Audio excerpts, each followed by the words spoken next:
ఈ రాగి పిండి దోశ.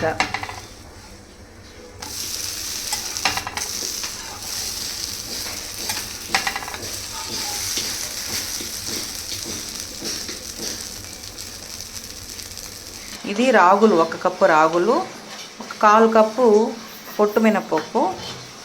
ఇది ఎర్ర అటుకులు, ఇది కూడా 1/4 కప్పు.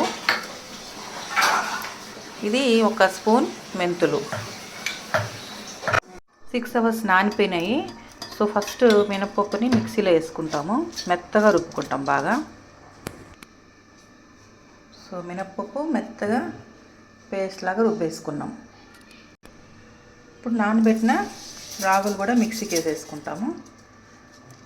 రాగులతో పాటు మనం నానబెట్టుకున్న అటుకులు కూడా.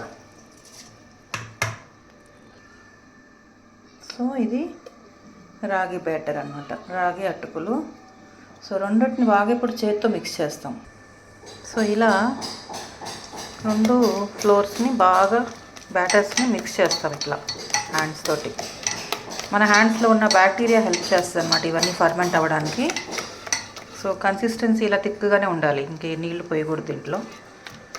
సో ఇలా బాగా మిక్స్ చేసిన బ్యాటర్ని ఓవర్ నైట్ మనము ఫర్మెంట్ అవ్వడానికి మూత పెట్టి వదిలేస్తాం అన్నమాట.